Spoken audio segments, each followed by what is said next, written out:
வணக்கம் நண்பர்களே. போன ஒரு வீடியோல போராட்டங்களை எப்படி ஆரம்பிப்பாங்க, அதை படிப்படியா எப்படி முன்னெடுத்து போவாங்க, அதுக்கப்புறம் அது எப்படி ஒரு பீக் அப்படின்னு சொல்லக்கூடிய உச்சத்தை தொடும், அதனால பின்விளைவுகள் எப்படி வரும். அதாவது போராட்டம் ஊர்வலமா போய் ஆரம்பிச்சு அப்படியே அது கடைசியில வன்முறை கட்டவிழ்த்து விடப்படும் அப்படின்னு சொன்னோம் இல்லையா. இதுல பரப்புரைகள், அதாவது இந்த பிரெயின் வாஷ்னு சொல்லக்கூடியது, இதெல்லாம் ஒரு பக்கம் இருந்தாலும் மிக மிக முக்கியமான ஒரு உத்திய கையாள்வது தெரிய வருது. அது என்னது அப்படிங்கறத பத்தி இந்த வீடியோல பார்க்கலாம். சில சுவாரஸ்யமான விஷயங்கள். அதே சமயத்துல இதை நாம தெரிஞ்சுக்கிறதுனால என்ன செய்யலாம் அப்படின்னா, நம்ம முன்னெச்சரிக்கையா இருக்கலாம், அதற்கு ஏற்றாறு போல சில நடவடிக்கைகளை இந்த வீடியோவை நான் ஆரம்பிச்சு அதனுடைய பல தகவல்களை அவங்க கூட நிறைய படிச்சு சேகரிச்சு அதை அனலைஸ் பண்ணி உங்க கூட ஷேர் அதுக்கு எல்லாத்தையும் நீங்க தெரிஞ்சுக்கிறதுக்கு முன்னாடி என்னுடைய சிறிய வேண்டுகோள் என்ன அப்படி, போன வீடியோல நான் சொல்லியிருந்தேன், மாணவர்கள் தான் இந்த போராட்டங்கள்லாம் ஆரம்பத்துல ஈடுபடப்படுவாங்க. ஏன்னா இளம் வயது, இளம் ரத்தம், ரொம்ப மிக மிக சுலபமாக அவர்களுடைய மனதை மயக்கக்கூடிய கவர்ச்சிகரமான பேச்சுக்கள், திசை திருப்பப்படுவார்கள். அது ஒரு மிக மிக முக்கியமான புதிய சித்தாந்தம், புதிய கொள்கை, இந்த மாதிரி எல்லாம் நிறைய பரப்புரை செஞ்சு செஞ்சு செஞ்சு இதுல ஏதோ புதுசா இருக்கு. ஏன்னா இளைஞர்களுக்கு நாவல்டி, புதுமையாக ஏதாவது செய்யணும், புதுமையாவது எதையாவது தெரிஞ்சுக்கணும், அந்த ஆர்வம் இயற்கையாக இருக்கக்கூடியதுதான். அந்த இயற்கையாக இருக்கக்கூடிய ஆர்வத்தை தான் யாரு சூத்திரதாரியா இருக்காங்களோ, வன்முறைக்கும் போராட்டங்களுக்கும் சமூக விரோதிகளாக செயல்படக்கூடியவர்கள், இந்த ஆர்வ கோளாறத்தான் திறமையா யூஸ் பண்ணிக்கிறேன். அதுல ஒரு பகுதியா நான் தெரிஞ்சுக்கிட்ட சில விஷயங்களை உங்க கூட வைக்கிறேன். அதுக்கு முன்னாடி என்னுடைய சிறிய வேண்டுகோள் என்னன்னா, இந்த வீடியோல சொன்னதையும் ஏற்கனவே போன வீடியோல சொன்னதையும் கொஞ்சம் அனலைஸ் பண்ணி, உங்கள் வீட்டுல இருக்கக்கூடிய குழந்தைகள், இளைஞர்கள், இளைஞிகள், பெண் பிள்ளைகள் குறிப்பா அவங்க கிட்ட ஏதாவது இந்த பிஹேவியரல் சயின்ஸ் அப்படின்னா, மேனேஜ்மெண்ட்ல ரொம்ப ரொம்ப இம்பார்ட்டன்ட், அதுவும் மார்க்கெட்டிங்ல பிஹேவியரல் சயின்ஸ் ரொம்ப ரொம்ப இம்பார்ட்டன்ட். அதை வச்சுதான் ஒரு ப்ராடக்ட் டிசைன் பண்றதோ, அதுக்கு கலர் கொடுக்கறதோ, அதுல பேக்கேஜிங் பண்றதோ, அது எல்லாமே இந்த பிஹேவியரல் சயின்ஸை பொறுத்து தான் இருக்கும் மார்க்கெட்டிங் மேனேஜ்மெண்ட்ல. அதை நீங்க கொஞ்சம் உன்னிப்பா கவனிச்சு, உங்களுக்கு ஏதாவது சந்தேகம் வரக்கூடிய நிகழ்வுகள், அந்த மாதிரி அந்த பிஹேவியரல் பேட்டர்ன் உங்களுக்கு தென்பட்டதுன்னா, வீட்டில் இருக்கிற இளைஞர்கள், இளைஞிகள், குழந்தைகள் உடனே உஷாராயிடுங்க, காஷன் பண்ணுங்க, நடவடிக்கைகளை கூர்ந்து கவனிங்க. யாரோட போறாங்க, என்ன பேசுறாங்க, தயவு செஞ்சு. அது எதுக்காக அப்படின்னா, அவங்களுக்கு அப்ப புரியாது, அது அறியாத புரியாத வயது, அனுபவமின்மை தான் முக்கியமான காரணம். அதுக்காக அவங்க மோசமானவர்கள் கிடையாது, அவங்க புத்திசாலி இல்லைன்னு கிடையாது, ஆனா ஆர்வ கோளாறு இருக்கும். அதனாலதான் நான் திருப்பி திருப்பி கேட்டுக்கிறேன், நம்ம இளைஞர்களை நம்ம தான் நல்ல வழியில கொண்டு இந்த நாட்டினுடைய கலாச்சாரம், பண்பாடு, சிவிலைசேஷன் எல்லாத்தையும் நம்ம சொல்லி கொடுத்து ஒரு உன்னதமான நாட்டு பற்று உள்ள, இந்த நாட்டுக்காக தன்னை உபயோகப்படுத்தக்கூடிய அளவுல நமது மகன் மகள்களை நம்ம வளர்க்கணும். அதுதான் நாம நாட்டுக்கு செய்யக்கூடிய மிக மிக அரிதான ஒரு செயல், பொறுப்பான செயல். சரி, அதை காஷன் பண்ணிட்டேன். நான் அடுத்தது எங்க வருவோம்னா, நான் இந்த உத்திகள், பல உத்திகள்ல மிகவும் தலையாய உத்தியாக இந்த டீப் ஸ்டேட் மாதிரி இருக்கக்கூடியவங்க, சிஐஏ மாதிரி இருக்கவங்க, ஐஎஸ்ஐ மாதிரி இருக்கக்கூடிய, இந்தியாவிலே இருக்கக்கூடிய தீவிர இடதுசாரிகள், நக்சல், அர்பன் நக்சல்ஸ், இந்த மாதிரி சொல்லக்கூடியவங்களாம் முக்கியமா கையில் எடுக்கிறது எது பார்த்தீங்கன்னா இசை. இசை மற்றும் இசை சார்ந்த முன்னெடுப்புகளை தான் செய்வாங்க. சமீப காலமா இதுல ரொம்ப பாப்புலரா இருக்கிறது ஹிப் ஹாப் சாங், ரேப் பாடல்கள் அப்படின்னு சொல்லக்கூடிய வகையை சேர்ந்தது. எப்படி சார் எடுத்த உடனேயே இந்த மாதிரி அவங்க மேல ஒரு குற்றச்சாட்டு வைக்கிறீங்க? 2-3 உதாரணங்களோட சொல்லிட்டு, அதாவது இப்ப சமீபத்துல நம்ம கண் முன்னாடி நடந்த நிகழ்வுகளை வச்சு உதாரணங்களை சொல்லி, அதன் பிறகு இந்தியாவில் அதனுடைய நிலைமை எப்படி இருக்கு அப்படிங்கிறதையும் நான் இந்த வீடியோல ஷேர் பண்றேன். சமீப காலமா என்னுடைய வீடியோக்கள் எல்லாமே கொஞ்சம் நீளம் அதிகமா இருக்கு. ஏன்னா பல தகவல்களை அவங்க கூட ஷேர் பண்ண வேண்டியதா இருக்கு. எதுவும் விட்டு போகக்கூடாது அப்படிங்கிற ஒரு மனோபாவத்துல கொஞ்சம் லெங்க்தியா பண்றேன். எனக்காக தயவு செஞ்சு எல்லாத்தையும் பாருங்க. அதோட பார்த்ததோட இல்லாம நிச்சயமா ஒரு நல்ல புரிதல் வரும். நம்ம எதை நோக்கி நம்ம இந்தியா பயணிச்சுக்கிட்டு இருக்கோம், குறிப்பா இளைஞர்கள் அப்படிங்கிறது, போராட்டக்காரர்கள் அப்படின்னு, இந்தியாவுக்கு எதிராக செயல்படக்கூடிய இந்த சமூக விரோதிகள், இது எல்லாமே நமக்கு கொஞ்சம் கொஞ்சமா புரிய வந்துருச்சுன்னா யாருமே நமக்கு அட்வைஸ் பண்ணவே வேணாம், யாருமே நமக்கு சொல்லி கொடுக்கவே வேணாம். நமக்கு நம்மளே நம்ம புரிஞ்சுக்கிட்டு ஆட்டோமேட்டிக்கா ஒரு பேட்ரியாட்டிசம், நேஷனலிஸ்டாக நம்ம மாறிவிடுவோம். இந்த நாடு முக்கியங்கிறத நம்ம உணர்ந்து விடுவோம். அதற்கான முன்னெடுப்புகளை செய்வோம். அதற்கு எதிரான எந்த நடவடிக்கை யார் எடுத்தாலும் நம்ம அவங்கள கண்டிப்பா தவிர்த்து விடுவோம். காதலே போட மாட்டோம், சேப்பா அப்படிங்கிற மாதிரி ஆயிடும். அதுக்காக தான் கொஞ்சம் ரிக்வஸ்ட் பண்ணிக்கிறேன். லெங்க்தியா இருந்தாலும் தயவு செஞ்சு முழுமையாக பார்க்கும். சரி, 2 முக்கியமான உதாரணங்களை உங்க கூட ஷேர் பண்றேன். இந்தியாவினுடைய அடுத்த இந்த 2 உதாரணத்துக்கு அப்புறமா முதல்ல பங்களாதேஷ். பங்களாதேஷ்ல ஆரம்பத்துல மாணவர் இயக்கமாகத்தான் ஆரம்பிச்சது. அது நல்லா தெரியும்ல. அதுல முக்கிய பங்கு வகித்தவர்கள் எல்லாமே நல்லா போய் அனலைஸ் பண்ணி பாருங்க, கூகுள் பண்ணி, உங்களுக்கே புரியும். எல்லாமே இந்த ஹிப் ஹாப் பாடகர்கள் மற்றும் ரேப் பாடகர்கள். வங்காள மொழியில தான் பாடினாங்க, தன்னுடைய தாய்மொழியில தான் பாடினாங்க. உணர்ச்சிகளை அப்படியே தட்டி தூண்டி எழுப்பக்கூடிய வகையில பாட்டுகள் அமைக்கப்பட்டன. யார் பாருங்களா, ஷெசன் அப்படிங்கிற ஒருத்தர், அதுக்கப்புறம் ஹனன், அதுக்கப்புறம் ஹுசைன் ஷிமுல் அப்படிங்கிறவர். இவங்க எல்லாம் இந்த ஹிப்ஹாப் ரேப் பாடல்கள்ல பிரபலமானவங்க. கொஞ்சம் கொஞ்சமா இளைஞர்கள் மத்தியில மிக மிக பிரபலமானாங்க. அவங்க மிக முக்கியமாக இந்த போராட்டத்தை ஆரம்பிக்கும் போது கையில் எடுக்கப்பட்ட முக்கியமான வார்த்தை ஜாலங்கள் என்ன அப்படின்னு பாத்தீங்கன்னா, ஒண்ணு கோத்தா கோ அப்படின்னு. இது வங்க மொழியில இருக்கிறதா. இந்த கோத்தா கோ அப்படிங்கிறதுக்கு என்ன அர்த்தம் அப்படின்னு பாத்தீங்கன்னா, அதை அப்படியே உணர்ச்சி பூர்வமா பாட்டுல ஆரம்பிச்சு சொல்லுவாங்க. கோத்தா கோ அப்படின்னு என்ன அப்படின்னா, ஸ்பீக் அப், பேசுங்கள், உங்கள் வாயை திறந்து சொல்லுங்கள் அப்படிங்கிறது அது ஃபர்ஸ்ட். அடுத்ததா இன்னொன்னு என்ன, ஆவாஜ் உத்தோ அப்படின்னு. ஆவாஜ் உத்தா நைட்டோ இல்லைனாக்க ஆவாஜ் உத்தோ. அது என்ன, குரலை எழுப்புங்கள். முதல்ல பேசுங்கள், அடுத்தது குரலை எழுப்புங்கள். யாருக்கு எதிராக குழப்பம்?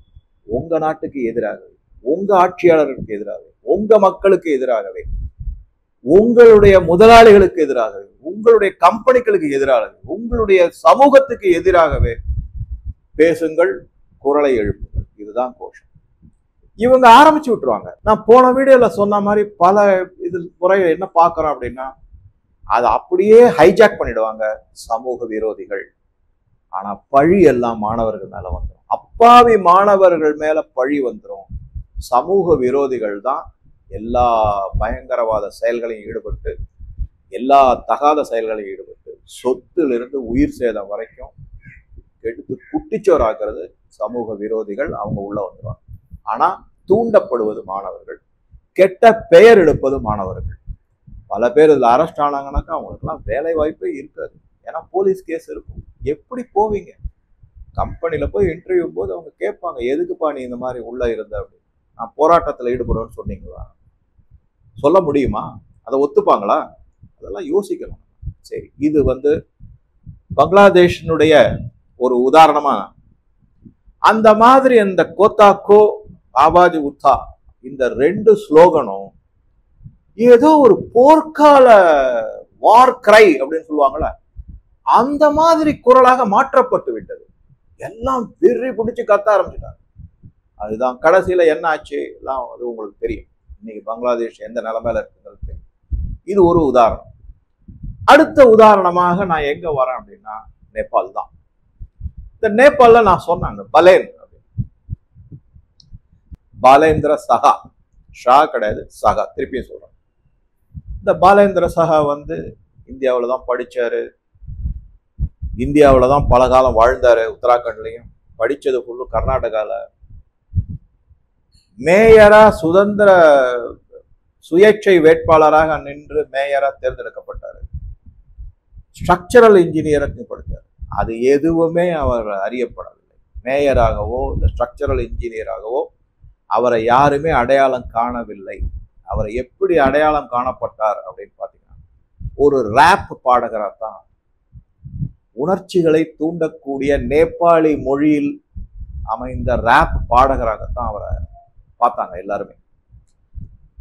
அந்த மாதிரி அவர் கொஞ்சம் கொஞ்சமா நேபாளி பாட்டுகள்ல சொல்லி தன்னுடைய இந்த சோசியல் ஃபேப்ரிக் அதை கையில எடுத்து பாடி மக்களை கவர்ச்சிகரமா உண்டு வந்து ஒரு ஸ்டேஜில் எல்லாரையும் ஒருங்கிணைத்து போராட்டத்துல ஈடுபட்டு வச்சார்.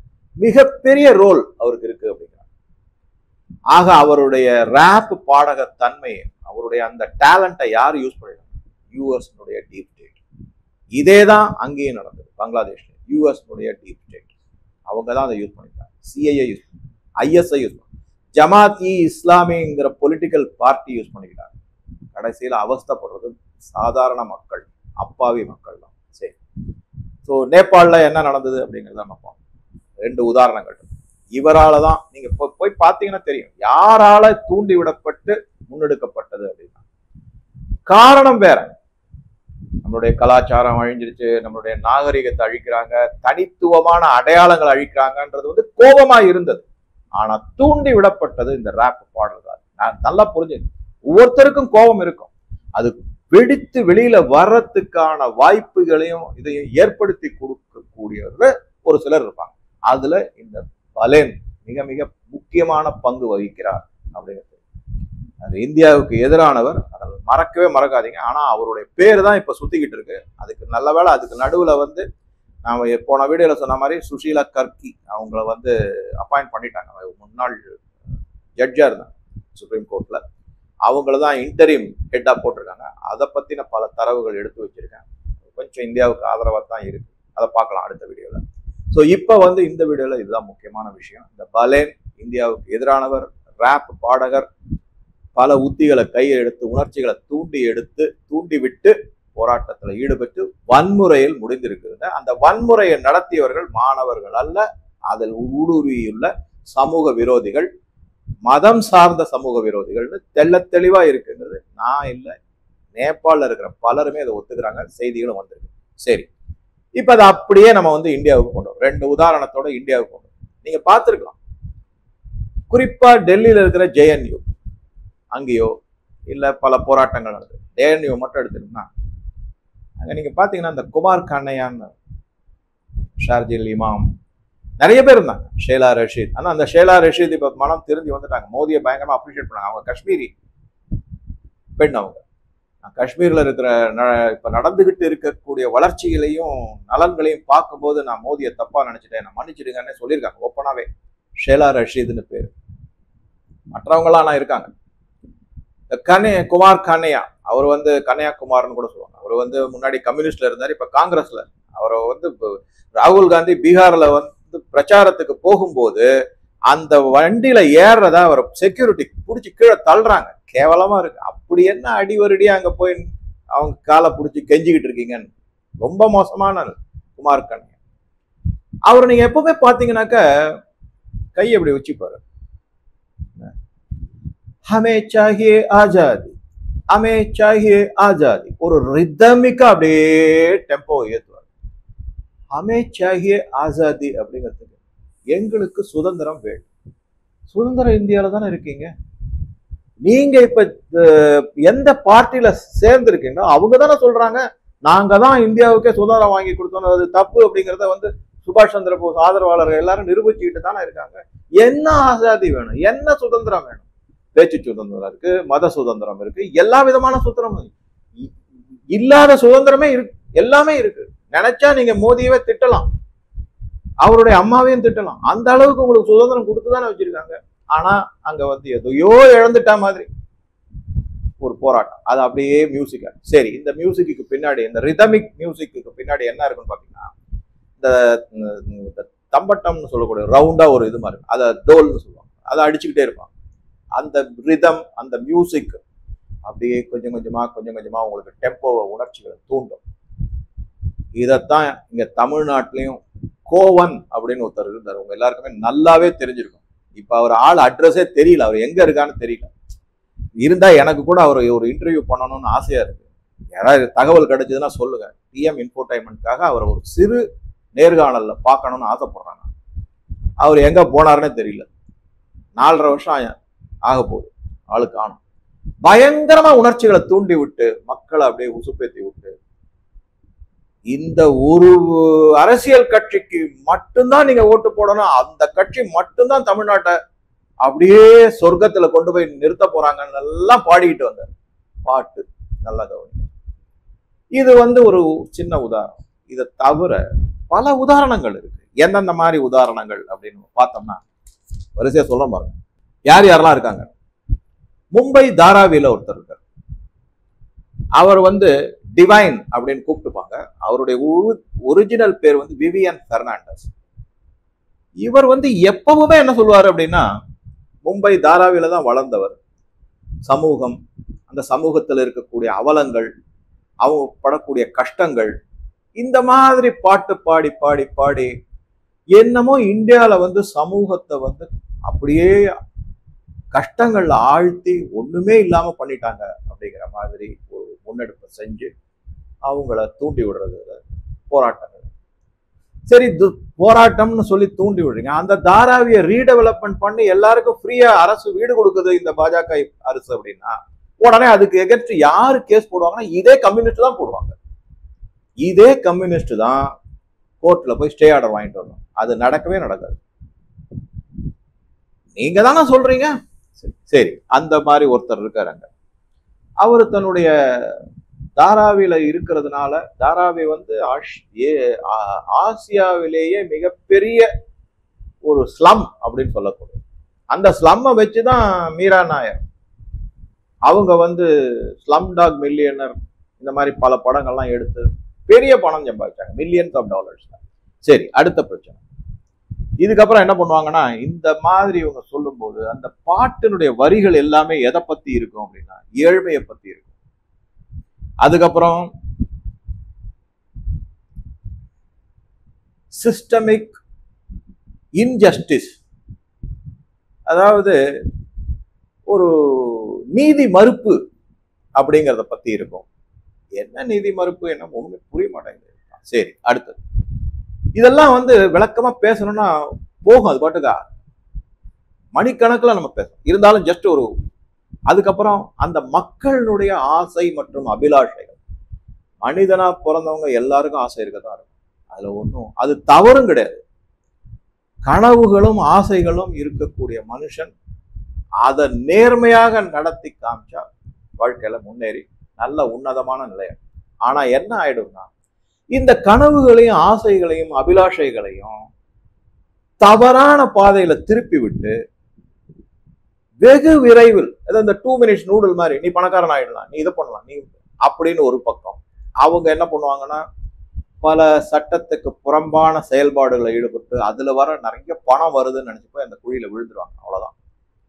இன்னொரு பக்கம் என்ன பண்ணுவாங்கன்னா, இதையெல்லாம் நீ எதிர்த்து நிற்கணும், இதுக்கு நீ குரல் கொடுக்கணும்னு சொல்லிட்டு போராட்டத்துல ஈடுபட வச்சிருவாங்க. இது 2 வகையானது. இதுதான் அந்த லிரிக்ஸ் அப்படின்னு சொல்லக்கூடிய பாட்டு வரிகள். அந்த வார்த்தைகள் மூலமாக இளைஞர்கள் தான் அவங்களுடைய குறி. இது அநேகமா நான் சொல்ல வந்தது ஓரளவுக்கு உங்களுக்கு பிடிபட்டிருக்கும்னு நினைக்கிறேன். சரி, 2 விதமான பாதைகள். தவறான பாதை ஒண்ணு, இன்னொன்னு சரியான பாதை ஆனா மடைமாற்றம் செய்யப்பட்ட தவறான பாதை.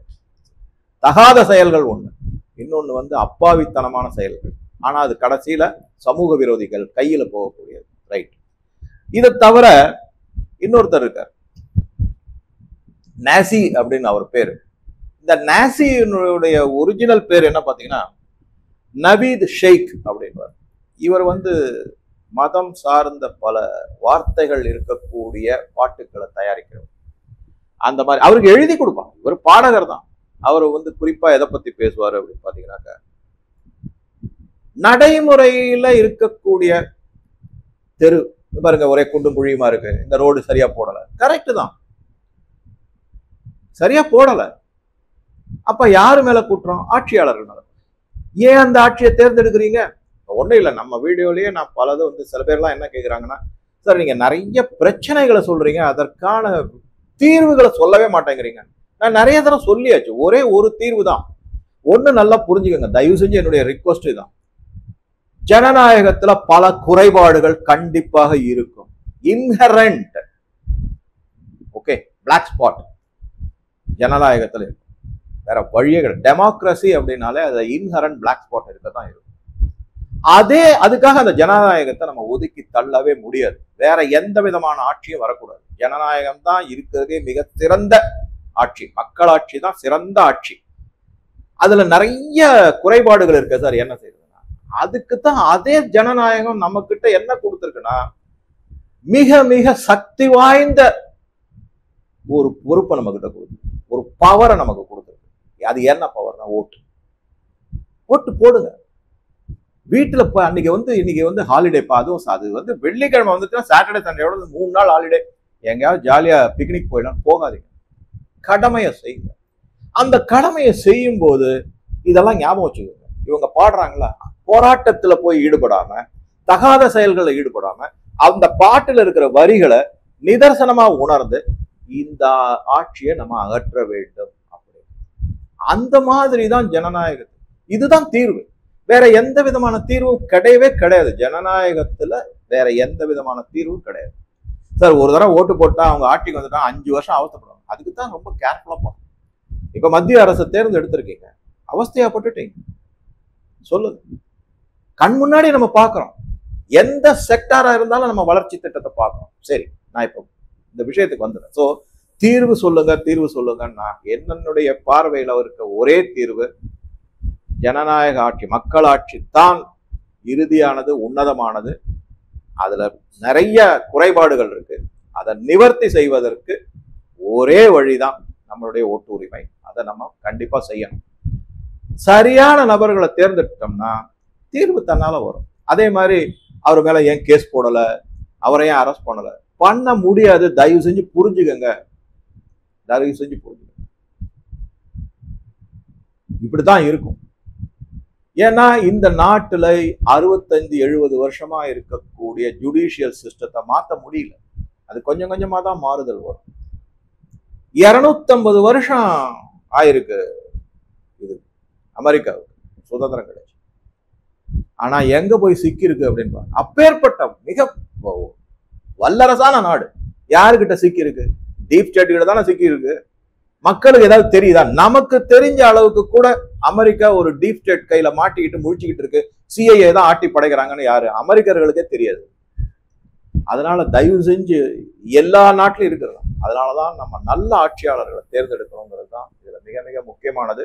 அதற்கான அத்தாரிட்டி, பவர், உரிமை எல்லாம் நமக்கு வழங்கப்பட்டுள்ளது அரசியல் சாசன சட்டப்படி.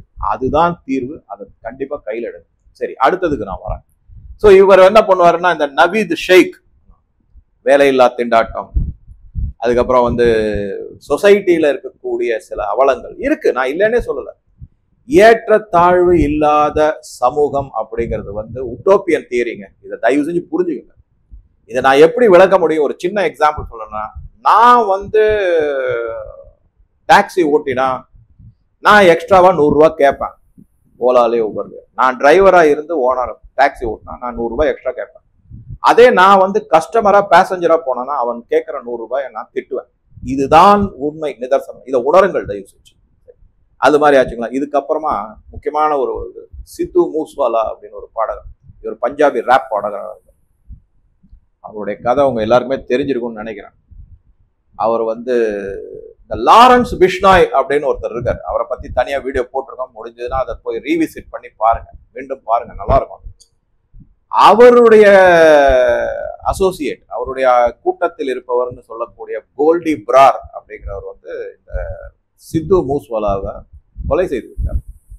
எல்லாம் சமூக காரணங்கள் தான். அதானா திரிச்சாங்க. அவங்களுக்குள்ள ஏதோ ஒரு மேட்ச்ல கொடுக்கல் வாங்கல் தகராறு, கபடி மேட்ச்ல. அது கிடையாது. உண்மையான காரணம் வந்து சமூக ரீதியான காரணங்கள் தான். சித்து மூஸ்வாலா அவர் இறந்து போயிட்டாரு. ஸோ இந்த லாரன்ஸ் பிஷ்னாய் மேலதான் அந்த கேஸ் இருக்கு. இந்த கோல்டி பிரார் மேல இன்டர்போல்ல லுக் அவுட் நோட்டீஸும் இருக்கு. அதெல்லாமும் இருக்கு, இல்லைன்னு சொல்ல மாட்டேன். அது நடவடிக்கைகள்லாம் எங்க இருக்காங்க என்னங்கிறது பத்தி. ஸோ அந்த சித்து மூஸ்வாலாவும் இந்த மாதிரிதான் உணர்ச்சிகளை தூண்டக்கூடிய ரேப் பாடகராக தான் இருந்து பலவித முன்னெடுப்புகளை செஞ்சார் அப்படிங்கிறது தான் மிக மிக முக்கியமானது.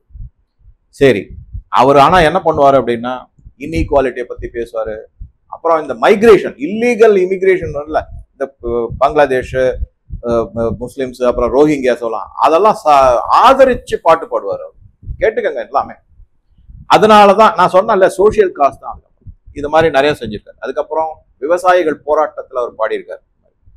ஸோ இது எல்லாமே என்ன அப்படின்னா, இளைஞர்களுடைய விரக்தியை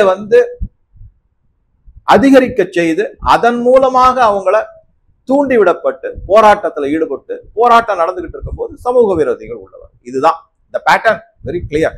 இதை யார் எடுத்து செய்வாங்கன்னா, அமெரிக்காவினுடைய CIA, பாகிஸ்தானுடைய ISI உளவு ஸ்தாபனங்கள் மற்றும் டீப் ஸ்டேட்னு சொல்லக்கூடியவங்க என்ன பண்ணுவாங்கன்னா, யாரெல்லாம் நமக்கு அந்த மாதிரி தோதா வராங்களோ அவங்கள அப்படியே கொஞ்சம் கொஞ்சமா அரவணைச்சு கொண்டு இதுல ஈடுபடுவாங்க. அதுக்காக மிக பெரிய அளவுல பணம் கொடுக்கப்படும். அதுவும் நல்லா தெரியும். இப்ப லேட்டஸ்டா ஒருத்தர் அதுல வந்திருக்காரு. அவர் பேர் என்ன அப்படின்னு பாத்தீங்கன்னாக்கா, தில்திஸ் தோசாஞ்ச் அப்படிங்கிறவர். இவர் ரேப் பாடகர். இப்போ இவர் தான் ரேஸ் அப்படின்றாங்க. பயங்கர கிரேசியா இருக்காங்க மக்கள். நமது பெருமை என்ன இருக்குன்னு பார்க்கணும். நம்ம கிட்ட நிஜமாவே பெருமை இருக்கா? பெருமைப்படுவதுங்கிறது எதுக்காக பெருமை? இவங்க எப்படி எடுப்பாங்கன்னு பாருங்க. நம்மளுடைய தனித்துவமான ஒரு உதாரணத்துக்கு தமிழ்நாட்டில் தமிழர் பெருமை அப்படின்னா அது என்னன்னு அவங்களுக்கே தெரியாது. இருக்கு, நான் இல்லைன்னு சொல்லல. தமிழர்களுக்கு பல பெருமை. ஒரு எழுத்து மட்டுமே நமக்கு மிகப்பெரிய பெருமையை கொடுக்கக்கூடியது. வேற எந்த லாங்குவேஜ்லயுமே கிடையாது. அது பெருமை தான். ஆனா அதற்காக உணர்ச்சி வசமாக அதுல போய் ஈடுபட்டு இவங்க பின்னாடி அலையணுமா அப்படின்னு கேட்டா கிடையாது. சோ அவர் பெருமையை பத்தி பேசுவாரு. அதுக்கப்புறம் என்னுடைய தனிப்பட்ட அடையாளம், இங்க நிறைய பேர் அந்த மாதிரி சொல்லிக்கிட்டு இருக்காங்க. நீங்களே பார்த்திருப்பீங்க. தமிழர்கள் தமிழன் என்று ஒரு இனம் உண்டு இப்படிலாம் சொல்லிட்டு தனிப்பட்ட ஒரு அடையாளம் உண்டு எல்லாம் பேசுவாங்க. இல்ல, முதல்ல இந்தியர்கள். நீங்க தனியா தமிழ்நாடு வச்சுக்கிட்டீங்கன்னா என்ன ஆகும் யோசிச்சு பாருங்க. ஸோ தயவு செஞ்சு யுகோஸ்லாவியாவை ஞாபகம் வச்சுக்கோங்க. செர்பியா, ஹெர்தகோவினியா நிறைய பிரிஞ்சு உடஞ்சு போச்சு அது அப்படியே. ஸோ அதெல்லாம் ஞாபகம் வச்சுக்கோங்க. ஏக் ஹை தோ சேஃப் ஹை, அது யோகிஜியினுடைய தாரக மந்திரம். அதையும் ஞாபகம் வச்சுக்கோங்க. இவங்களுக்கு ஒரு எது எடுத்தாலும் எதிர்ப்பு தன்மை கொண்டு வருவாங்க.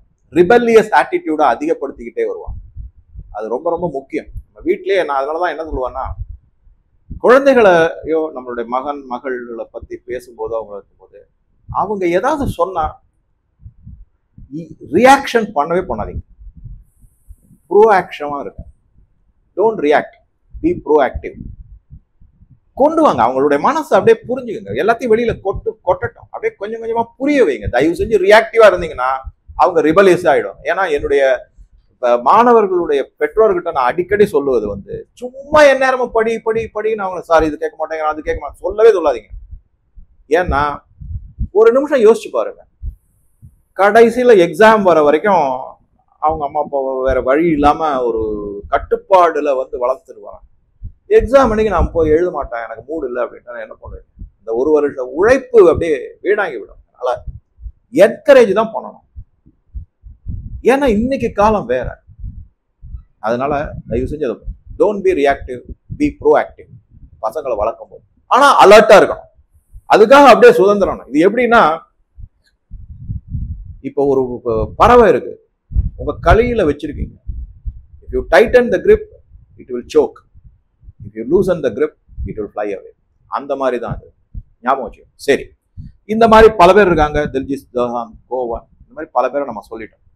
இப்ப எங்க நிக்கிறேன் அப்படின்னு பாத்தீங்கன்னா, இது அப்படியே என்ன பண்ணுவாங்க, மக்கள் மத்தியில பரப்புறதோட இல்லாம இன்னும் ஒரு சின்ன உதாரணம். இதுல ஹிந்தி நடிகர் ஒருத்தர் நடிச்ச படம் ராக் ஸ்டார் அப்படிங்கிற படம். அந்த ராக் ஸ்டார் அப்படிங்கிற படத்துல ஒரு பாட்டு இருக்கு. அதை மட்டும் ஷேர் பண்ணிட்டு இந்த வீடியோ பிடிச்சிக்கிறேன். கொஞ்சம் லெங்க்தி தான், தயவு செஞ்சு எனக்காக பாருங்க. சதா ஹக் ஐத்தே ரக் அப்படின்னு. சதா ஹக் சதா ஹக் சதா ஹக், அதாவது ஐ பிச்சில் அந்த ஹீரோ அப்படியே பாடிட்டு. ரன்பீர் கபூர் நடிச்ச படம். ஐத்தே ரக் அப்படின்னு மக்கள் சொல்லுவாங்க. இவர் சதா ஹக் அப்படின்னு, மக்கள் ஐத்தே ரக் அப்படின்னு. என்ன மீனிங்? சதானா எப்பொழுதும், ஹக்குனா உரிமை, ஐத்தேனா அப்படியே இப்பொழுதே, அப்படியே ரக் அப்படின்னா இருக்கட்டும்.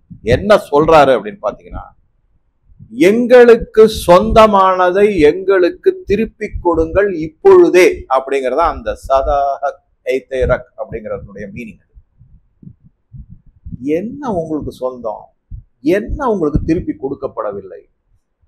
அவர் என்ன தெரியுமா பண்ணுவார்? அந்த அந்த பாட்டினுடைய இது போது நீங்க பாருங்க, ஒரே செங்கொடியா இருக்கும் கம்யூனிசம். ஆச்சா, இந்த கம்யூனிஸ்டுக்கு எல்லாம் இருக்கு இந்த நாட்டுல, ஆனா எதுவுமே இல்லாத மாதிரி மக்களை மூல செலவை செய்து கொடுங்க கொடுங்க கொடுங்கன்னு கேட்டுக்கிட்டே இருப்பாங்க. எல்லாம் இருக்கு. சரி, கடைசியில யாரு இது பண்ணுவாங்கன்னா அவங்கதான் குட்டிச்சோறாக்குறது. ஸோ ஃபுல்லா அந்த பாட்டினுடைய பேக்ரவுண்ட் ஃபுல்லு பாத்தீங்கன்னா செங்கொடி இருக்கும். அதே மாதிரி புரட்சியாளர்களுடைய போட்டோக்கள். அதை விட ஒரு கொடுமை அந்த பாட்டில் நீங்க பாத்தீங்கன்னாக்கா, திபெத்துக்கு போராட்டர்கள் அந்த கொடியை வச்சுக்கிட்டு இருப்பாங்க. சுதந்திர திபெத்தினுடைய கொடியை வச்சுக்கிட்டு திபெத்து போராளிகள் அதுல வருவாங்க. அவங்களாம் போராளிகள் கிடையாது. தயவு செஞ்சு நல்லா புரிஞ்சுங்க, அந்த படத்துல அந்த பாட்டுல காமிக்கப்படுபவர்கள் எல்லாருமே துணை நடிகர்கள், உண்மையான போராட்டக்காரர்கள் கிடையாது. ஆனா இமேஜ் உங்களுக்கு மனத்துல பதியும். அப்படி இந்த படத்துக்கு பாடல் அமைத்தவர் நம்மளுடைய தமிழ்நாட்டை சேர்ந்த ஏ.ஆர். ரஹ்மான். புரிஞ்சுக்கங்க எப்படி ஒன்று சேர்றாங்க, எப்படி முன்னெடுக்கிறாங்க. இப்ப இந்த பாட்டு அப்படியே பிரபலம் ஆகிட்டே போகுது. 10 வருஷம் ஆயிடுச்சு, இன்னைக்கும் இந்த பாட்டு பிரபலம். எங்கேயாவது ஏதாவது ஒரு போராட்டம்னா அதுல அவர் பாட்டுக்கு நடுவுல கொஞ்சம் கேப் விட்டுட்டு கேள்வி கேட்கிறாரு. இந்த இடத்துல என்ன இருந்தது? காடு இருந்தது. அந்த காட்டுல என்ன இருந்தது? பறவைகள் இருந்தது. அந்த பறவைகள் இப்ப திருப்பி வருமா? வராது அப்படின்னு மக்கள் சொல்லுவாங்க. நம்ம கொண்டு வரலாமா? வரலாம். Is it possible? தயவு செஞ்சு யோசிச்சு பாரு. மவுண்ட் ரோடுல 1900 எப்படி இருந்தது, 2000 எப்படி இருக்கு நமக்கு தெரியும். இப்ப இருக்கிற பில்டிங், எல்ஐசி பில்டிங்கே எடுத்துக்கலாம் உதாரணம். அதை இடிச்சுட்டு அங்க மரம் நட முடியும். காடு வளர்க்கறதுக்கு எவ்வளவு இடம் இருக்கு. இந்த இடத்துல ஒரு சின்ன விஷயம், இந்தியா ஒரு அருமையான மெஷினை கண்டுபிடிச்சிருக்கு. 1 மணி நேரத்துல 100 மரம் நடக்கூடிய ஒரு மெஷினை நல்லா இருந்தது. காடு வளர்க்கலாம், என்ன அழிச்சிட்டோம் நம்ம அந்த மாதிரி. சோ இந்த மாதிரி பல தகவல். ஆக மொத்தம் என்ன சொல்ல வரேன் அப்படின்னா, நம்மளுடைய குழந்தைகள் ரேப் பாடல் அதுக்காக உடனே கேட்காதீங்க சார். அப்பனா பாட்டே கேட்கக்கூடாது, பொழுதுபோக்கே தவிர கிடையவே கிடையாது. பொழுதுபோக்கு நம்ம காலத்துல இல்லையா? என்னுடைய சிறு வயது காலத்துல இருந்தது. இன்னைக்கும் நான் போற்றக்கூடிய ஒரு மிக அருமையான கவிஞர் அப்படின்னா கண்ணதாசன். எத்தனையோ அருமையான, நான் அடிக்கடி விரும்பி கேட்கக்கூடிய பாட்டுல இருக்கிற வரிகள் என்ன, உனக்கும் கீழே உள்ளவர் கூடி நினைத்து பார்த்து நிம்மதி நாடு. அந்த மாதிரி பாட்டெல்லாம் போயிடுச்சு.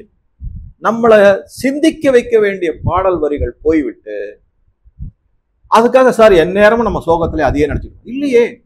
சந்தோஷமான பாட்டு இருக்கு, அன்பு ததும்பக்கூடிய பாட்டுகளும் இருந்தது, ஆனா விரசம் இல்லாம இருந்தது, சிந்திக்க வச்சது. அந்த மாதிரிதான் இப்ப எல்லாமே என்ன, உணர்ச்சிகளை தூண்டக்கூடிய அத வரிகள், அதை பாடுறவங்களும் அப்படிதான் இருக்காங்க. நீங்க இந்த சதாஹக் ஐதேரக் ரன்பீர் கபூர் நடித்த ராக் ஸ்டார் படத்துல அந்த பாட்டை பாருங்க. அவர் எப்படி அவருடைய ட்ரெஸ்ஸை பாருங்க. இந்த தோல்ல ஆர்மியை இல்ல போலீஸ் ஆஃபீஸர் பட்டையை வச்சிருப்பாரு, ஆனா சட்டை இன்சர்ட் பண்ணிருக்காங்க. இதெல்லாம் குறிப்பால மக்களை மயக்கக்கூடிய ஒரு விதம். கொஞ்சம் அப்படியே சைக்கோ ஆப் அப்படின்னு, சைக்கலாஜிக்கல் ஆப்ரேஷன் அதுதான் பண்ணிட்டு இருக்காங்க. ஸோ பல கருத்துக்களை உங்க கூட தெரிவிச்சிருக்கேன்.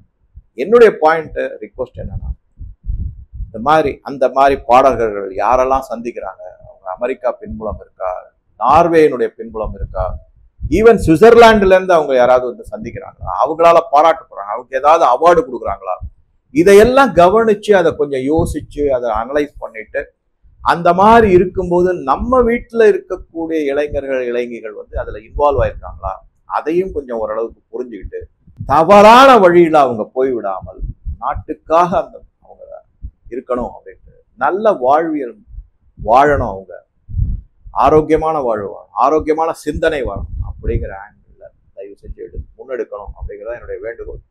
ஸோ உங்க கருத்துக்களை பதிவிடவும் நன்றி, வணக்கம்.